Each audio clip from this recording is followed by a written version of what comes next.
तर मंडळी 27 फेब्रुवारी हा मराठी भाषा दिवस म्हणून साजरा केला जातो. आपल्याला बऱ्याच लोकांना माहिती असेल.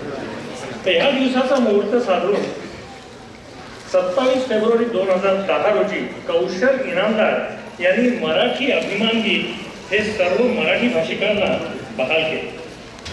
कवी सुरेश भट यांची लाभले आम्हास भाग्य ही कविता त्यांनी अभिमान गीत म्हणून संगीतबद्ध केली आणि तब्बल 450 गायकांनी हे गीत म्हटलेलं आहे.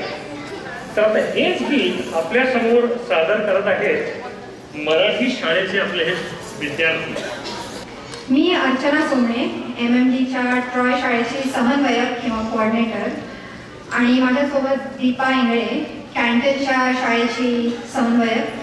शाळेचे पुढचे सत्र उद्या म्हणजे 14 सप्टेंबरला सुरू करत आहोत आणि 1 वर्षाचा हा अभ्यासक्रम आपण 2 सत्रात पूर्ण करणार आहोत. मराठी शाळेत ट्रॉय मराठी शाळेचे शिक्षिका माधवी पुरेकर हिने त्यांच्याकडनं जवळजवळ 6-7 आठवडे त्यांच्याकडनं हे गाणं बसवून घेतलं.